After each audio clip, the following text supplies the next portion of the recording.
Hello, this is Kevin McDonald from the Kids in the Hall. Although I'm the weakest kid in the hall, still one of the kids in the hall. They're voting to kick me out. It's still in court. But the point is, you're on the barn. You're in the barn. I'm in the barn. There's a barn around me.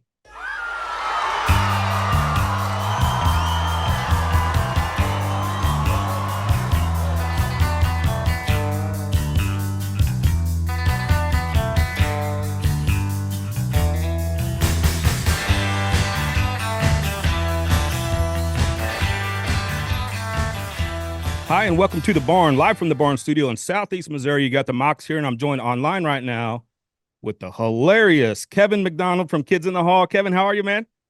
I'm very fine. Thank you for asking. That was very nice. You didn't have to ask, and you asked. Thank you very much for asking. Oh, how are you? I'm doing great, man. I'm happy to be here with you today, and I'm really looking forward to Wednesday, July 24th at City Winery in St. Louis.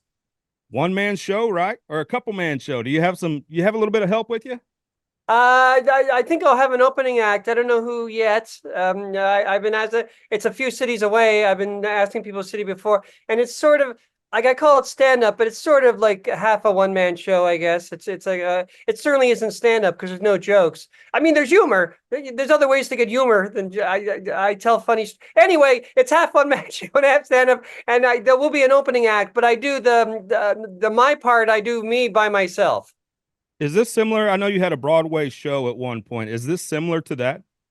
Yes, it's similar. And thank you for making it Broadway. It was off Broadway. Though actually, it was on the street like Broadway. It was on the street called Broadway, but it was off Broadway. It is similar.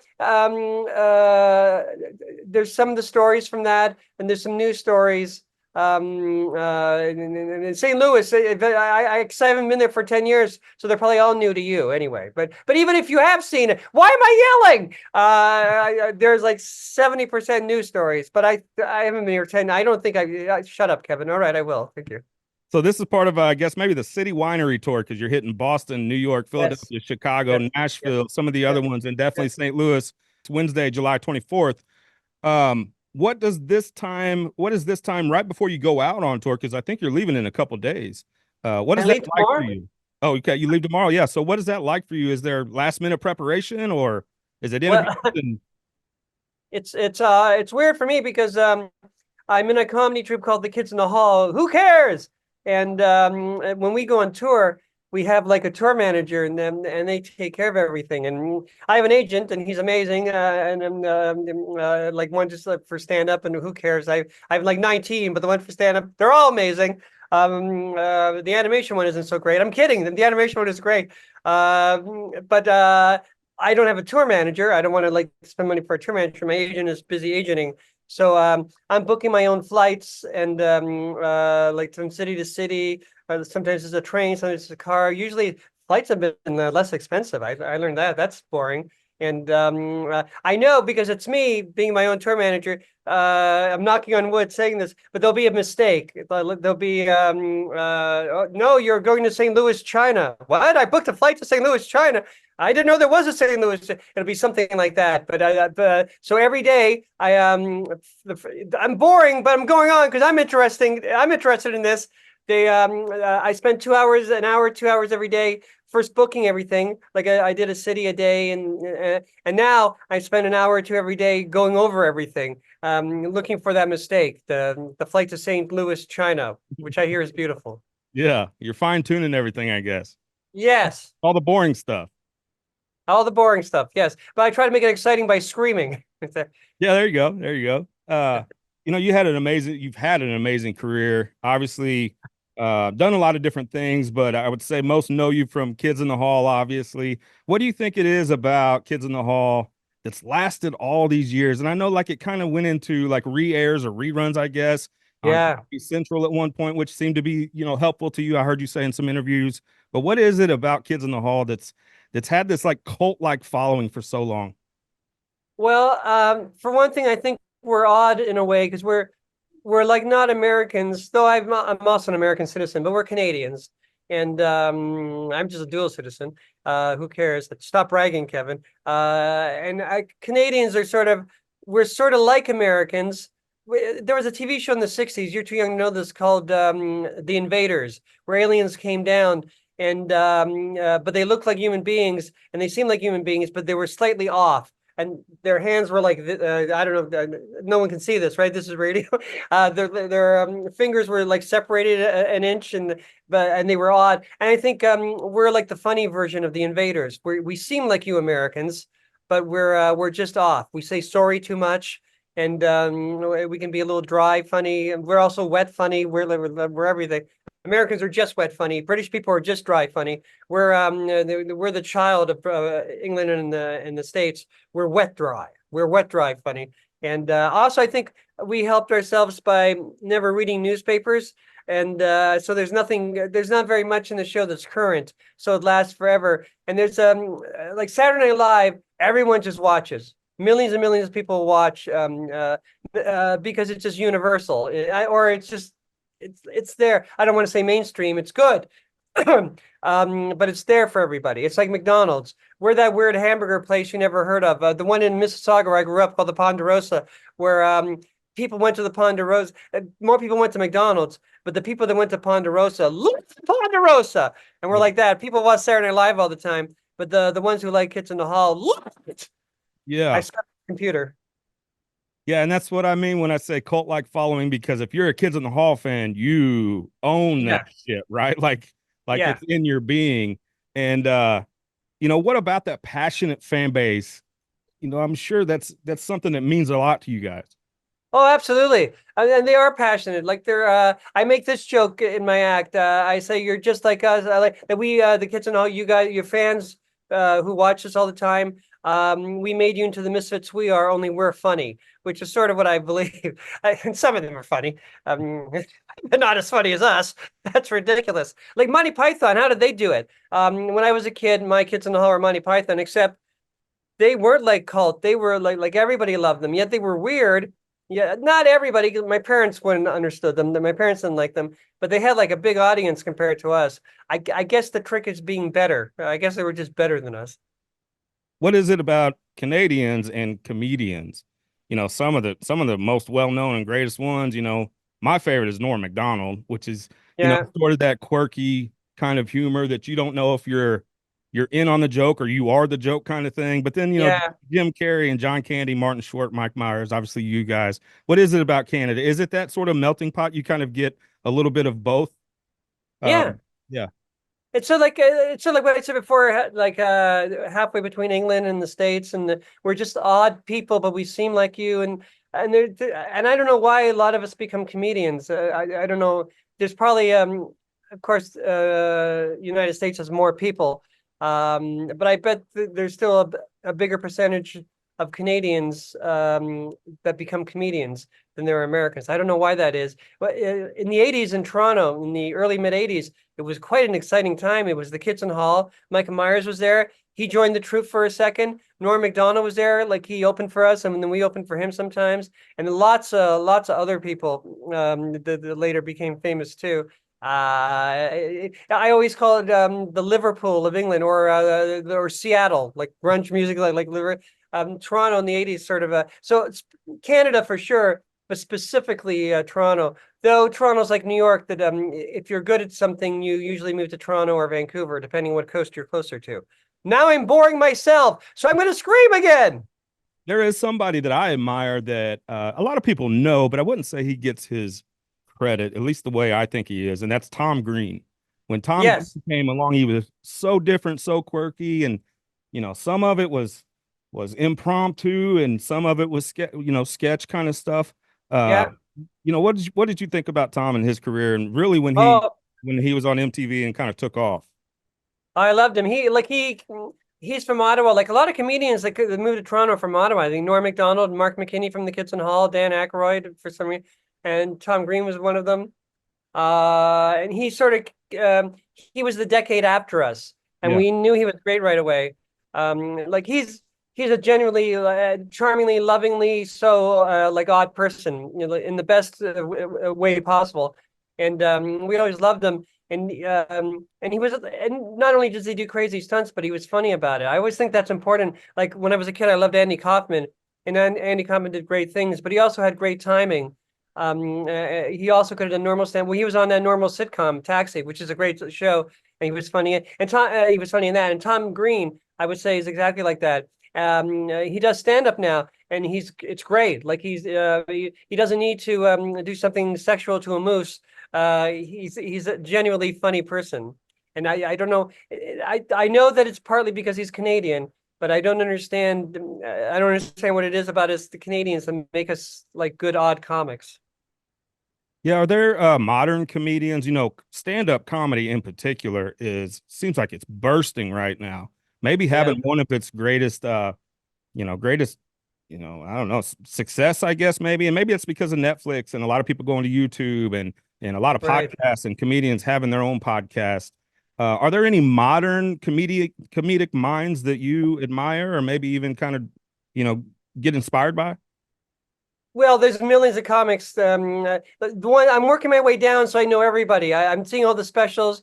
There's a lot of guys in their 40s and 50s, younger than me. Yeah. I'm working my way down. Oh, there's millions. When I go blank. Of course, Patton Oswalt. There's millions. Yeah. Here, come to the show, and I'll read the list of all the younger comics than me that I like. I swear, there's millions. There's When they millions. There's that guy. I just saw him. Oh, she's great. I forget her name. I just forget their name. I'll read the list in St. Louis. I'll bring a list. I swear. what's But young comics in their 20s. I'm working my way down to it. It's just the same with young groups, sketch troops, because basically I'm a sketch comic in their 20s. I have to work at it because a lot of their jokes about things that I don't understand, like TikTok or some kind of app thing, and it's valid. I'm just too old for it. I'm going to learn about the modern society, the way the world lives now, and then I'll work my way to the 20s and 30s comics, and I know I will love a lot. I swear to God. what's the creative process like for you? You know, I know you don't maybe write specific like jokes, right? But you have to, I guess, work out some material. Is it when you go on stage, you're it's a work in progress? Is it part of the creative process? This is not helping the radio audience. I just keep nodding to everything you're saying. Well, I, this is video, so you're good. oh, this video. Oh, good. I keep saying, well, good, good. You want to Good. wave? You want to give us a wave? I'll Yeah. do more stuff like this then. Look at Mr. Funny Hands, my new character. I get a lot of my ideas walking my dog named Alaska, and I think of something really funny, and then I want to rush home and write it, but I don't shortchange Alaska. We finish the walk, and then when she's happily in the backyard of the den, I start writing it, and I learned early on sketch comedy, like it's more natural for me, but when transitioning to stand up that I did in the past 10 years, so it's not really stand up, like you said, it's half one man show.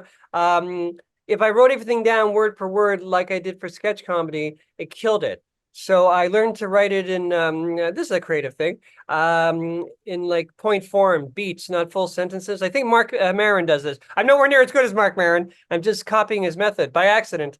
So I get the idea. And every time I read it over and over, like I'll do that 3 or 4 different ideas a writing day whenever I have a writing day, and then the next writing day I'll go over those 3 or 4 things again, and I'll think of things that I don't think I actually think of jokes, but whatever they're called, the funny things that I say. The more I read it and the more I go over it, I have funny things to say, and then I have it in my head. Like I said, I never write it down like in good grammar and good structure, just point form, and then I leave the point form behind. I'm boring myself again, but I'm interested, so I'm interesting and boring myself. Then I do go on stage a few times and I try it out. And but the thing is, I'm not like a real comic, so I don't do like 5 minutes where I try it out. I try it out during like this tour or like one of my shows.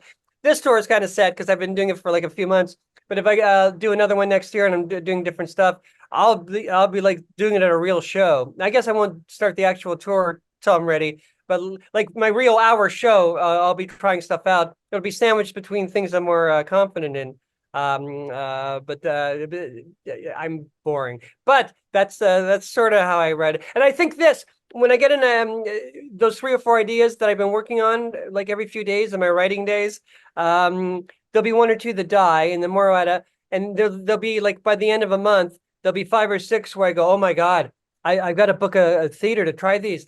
These ideas are too good. The world needs to hear them. I'm being selfish. I'm being selfish. The world needs to hear these ideas. And then I get excited and I do it. And then sometimes I find out that I'm wrong. They weren't that good. But when they do work, it's quite exciting. Are you constantly writing? I think a lot of people talk about maybe this is singers, but they come up with their best stuff when they're in the shower.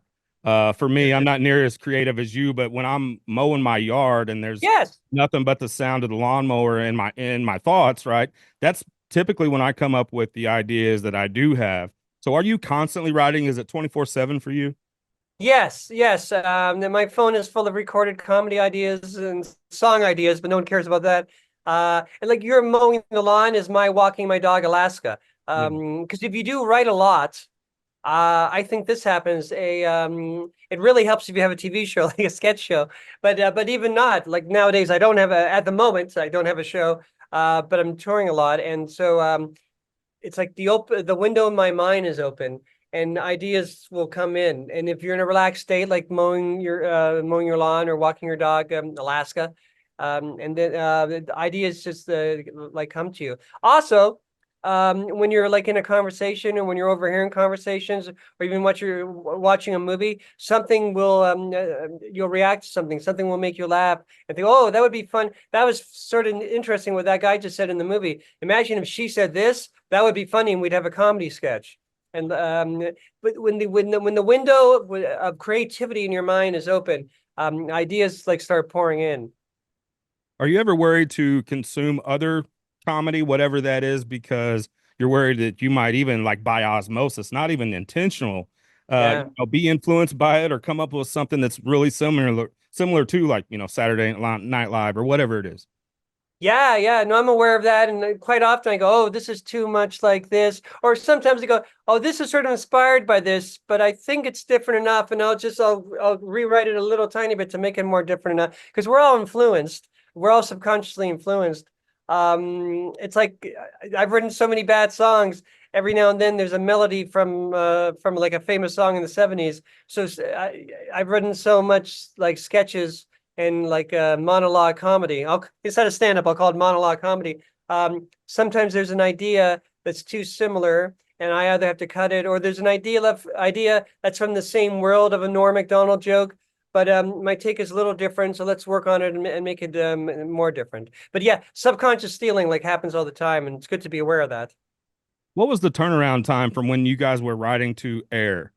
Because you hear about, I mean, obviously Saturday Night Live, they start writing, I guess, Yes. Sunday or whatever, and then they have to have it by air on Saturday.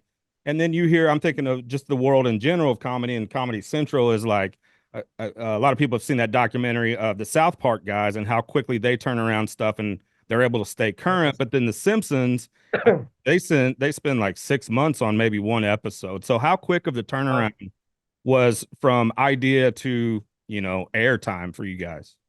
Well, these are good questions. I'm enjoying myself. I'm even clicking my happy pen. When I'm clicking my happy pen, it may be ruining the sound of but I'll stop clicking my. You sound Uh, you sound surprised.